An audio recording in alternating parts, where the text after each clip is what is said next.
नमस्कार, कोयलांचल संवाद में आपका स्वागत है। आपको बता दें कि अभी हम खड़े हैं झारखंड विधानसभा के गेट के बाहर, जहां पर राज्यसभा की 2 सीटों के लिए मतदान पूरी हो चुकी है। अब मतगणना का कार्य शुरू होगा और जहां विधायक जब बाहर निकले तो दोनों दलों के लोगों ने अपने-अपने प्रत्याशी के जीत के दावे किए, लेकिन देखना यह है कि आंकड़ा जो 28 का है वो किन-किन लोगों को मिला है। एक और जहां झारखंड मुक्ति मोर्चा के प्रत्याशी बैद्यनाथ राम है, जिनकी जीत सुनिश्चित मानी जा रही है। वहीं कांग्रेस के प्रत्याशी प्रणव झा और निर्दलीय प्रत्याशी परिमल नाथवानी के 28-28 आंकड़े में कौन पार करता है वो देखने वाली बात होगी। और इसी को लेकर जो है सो आज काफ़ी गहमा-गहमी झारखंड विधानसभा के बाहर देखने को मिला, जब विधायकों को एक और जहां होटलों से एक साथ ले आकर यहाँ पर विधानसभा में वोट कास्ट करवाया गया। और अब जब मतगणना की प्रक्रिया शुरू हो रही है तो अब पता चलेगा कि किस पाले में कितने विधायक वोट किए हैं। और जब वोटिंग के बाद जब आरजेडी के नेता बाहर निकले तो उन्होंने कहा कि हम कांग्रेस प्रत्याशी प्रणव झा के तरफ वोट किए हैं और हम लोग अस्वस्थ हैं, हम लोगों ने सेकंड प्रेफरेंस में वोट नहीं किया। और देखना अब ये होगा कि जब मतगणना शुरू होगी तो जो विधायक है किस प्रत्याशी को कितने वोट दिए हैं। मौके पर क्या कुछ कहा गया, आइए आपको सुनाते हैं। संभावना, जब गठबंधन को वोट दिए तो फिर संभावना क्या है? जो हम लोग के पास पूरा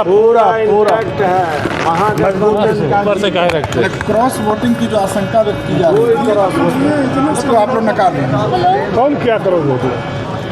आपसे क्या हुआ? नहीं, जो चर्चाएं चल रही हैं, आशंका व्यक्त जाति गठबंधन जब 2.5 लाख 3 लाख जनता से हाथ जोड़ के वोट लेके आता है और वैसे सदस्य अगर क्रॉस वोटिंग हो जाए तो हम समझते हैं कि सदस्य रहने का ही आवश्यकता नहीं है।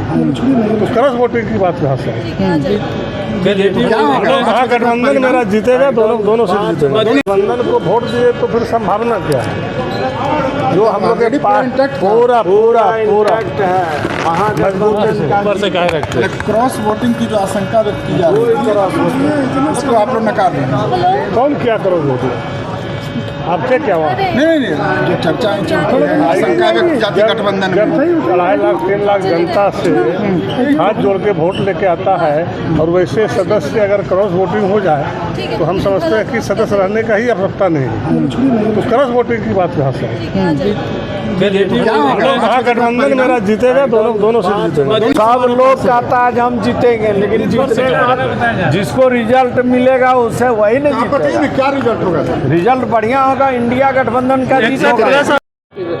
एनडीए नहीं, निर्दलीय प्रत्याशी जो है। एक्चुअली बीजेपी ओवर कॉन्फिडेंट रहती है इन दिनों। आप देख रहे हैं कि पूरे देश में हर राज्य में जिस तरह से सांसदों को अपने अपने पाले में वो लोग कर रहे हैं। अभी बंगाल के भी सांसद उनकी तरफ चले गए, महाराष्ट्र में सुनने में आ रहा है शिवसेना को फिर से तोड़ा जा रहा है, फिर एनसीपी डरी हुई है, बिहार में भी वही हाल हुआ, आपके साथ सांसद चले गए।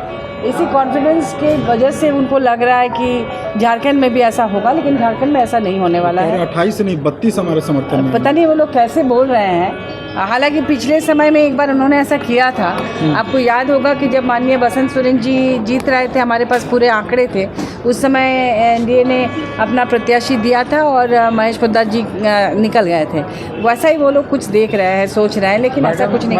इस बार सभी ने आश्वासन दिया है, हमारे जितने भी इंडिया गठबंधन के एमएलएज हैं, सबने माननीय मुख्यमंत्री जी को ये आश्वासन दिया है कि वो हमारे साथ हैं और हमारे दोनों प्रत्याशी। मैडम, उसी चुनाव की बात मैं कर रहा हूँ कि चमरा लिंडा उसी में गच्चा आपको किए थे और उसके बाद से वो मंत्री भी बने हुए हैं, तो इसकी क्या गारंटी है कि इस बार आपके विधायक एकजुट हैं? देखिए, हमारे विधायक एकजुट है, ये आपने देखा होगा। लगातार 3-4 दिन से माननीय मुख्यमंत्री जी के साथ सबकी बैठक हो रही है। आज भी सब लोगों ने वोट करने के बाद दिखाया, हमारे जो एजेंट हैं उनको, पार्टी के एजेंट को दिखाया है। सभी पार्टी के अपने एजेंट्स थे और सबने दिखाया। और अभी मैं अंदर थी तो सबसे बात हो रही थी, क्योंकि अभी लंच के समय में सब लोग हम लोग एक साथ बैठे थे, तो वहाँ सबने ये आश्वासन दिया कि सबने इंडिया गठबंधन के कैंडिडेट को ही दिया है और ये सभी पार्टीज़ के एजेंट ने देखा भी है। क्रॉस वोट नहीं हुआ है क्या? क्रॉस वोट तो नहीं हुआ है, ऐसा अभी हम बातचीत कर रहे थे उससे पता चला। सब लोग पूरी तरह से आश्वस्त थे कि हमारे दोनों कैंडिडेट एजेंट करा रहे हैं कि सभी की वोट वैलिडिटी होंगे। सभी लोग कह रहे हैं, ऐसा नहीं है कि अलग अलग सबसे हमने पूछा, लेकिन इकट्ठे सब लोग लंच पे यही बात कर रहे थे कि हमारे दोनों प्रत्याशी जीत रहे हैं। लेकिन बीजेपी कह रही कि अंतरात्मा की आवाज़ में विधायकों ने उनको प्रत्याशी को वोट मोदी जी के विकास के देखिए, बीजेपी को तो अंतरात्मा की बात नहीं करनी चाहिए। अंतरात्मा आप देख रहे हैं पूरे देश में जो हो रहा है। आपके 7 सांसदों को लिया गया, वो भी अंतरात्मा की बात थी। बंगाल में भी सांसद चले गए, वो भी वही बात थी। जो सांसद बंगाल के तृणमूल के सबसे ज़्यादा विरोध करते थे पार्लियामेंट में, उनको भी आपने कैसे अपने पाले में कर लिया, ये बहुत हैरानी की बात है। साम दाम दंड भेद सबका इस्तेमाल हो रहा है, ऐसा लगता है कि दोनों उम्मीदवार की जीत पक्की है और सभी लोग इंटैक्ट हैं, कहीं किसी तरह के कोई दिक्कत नहीं है। हमारे चारों लोग इंडिया गठबंधन के उम्मीदवार, कांग्रेस के जो हमारे झाजी थे उनको हम लोगों ने, हमारे उम्मीदवारों ने वोट दिया है। हम एज ए पर्यवेक्षक वहाँ सब चीज़ को देख। सर, सभी के वोट वैलिड हुए, ये आपने श्योर किया? ये तो चुनाव का रिजल्ट आएगा तब पता चलेगा, लेकिन मेरा चारों वोट वैलिड है और चारों वोट इंटैक्ट है। मतलब ऑलरेडी मतलब पूरी तरह से क्योंकि सबका अलग अलग केबिन था, इसलिए दूसरे का हाल हम नहीं बता सकते, हम अपनी हाल बता सकते हैं।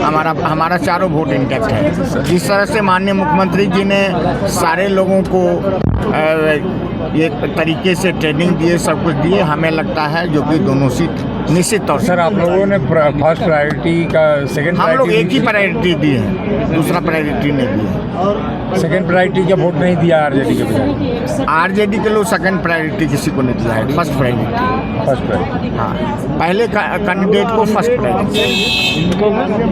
कांग्रेस के लोग कह रहे हैं कि 7 वोट मिले हम लोग को, दोनों प्रत्याशी महागठबंधन का जीत रहा है, तो क्या लगता है कहीं कांग्रेस के लोग क्या कर रहे हैं उससे नहीं हमको मतलब है। हमारी पार्टी कांग्रेस उम्मीदवार को चारों फर्स्ट प्रायोरिटी का वोट दिया है, सेकंड प्रायोरिटी हम लोग किसी को नहीं दिया। मतलब आप लोगों ने तय ही नहीं किया ना।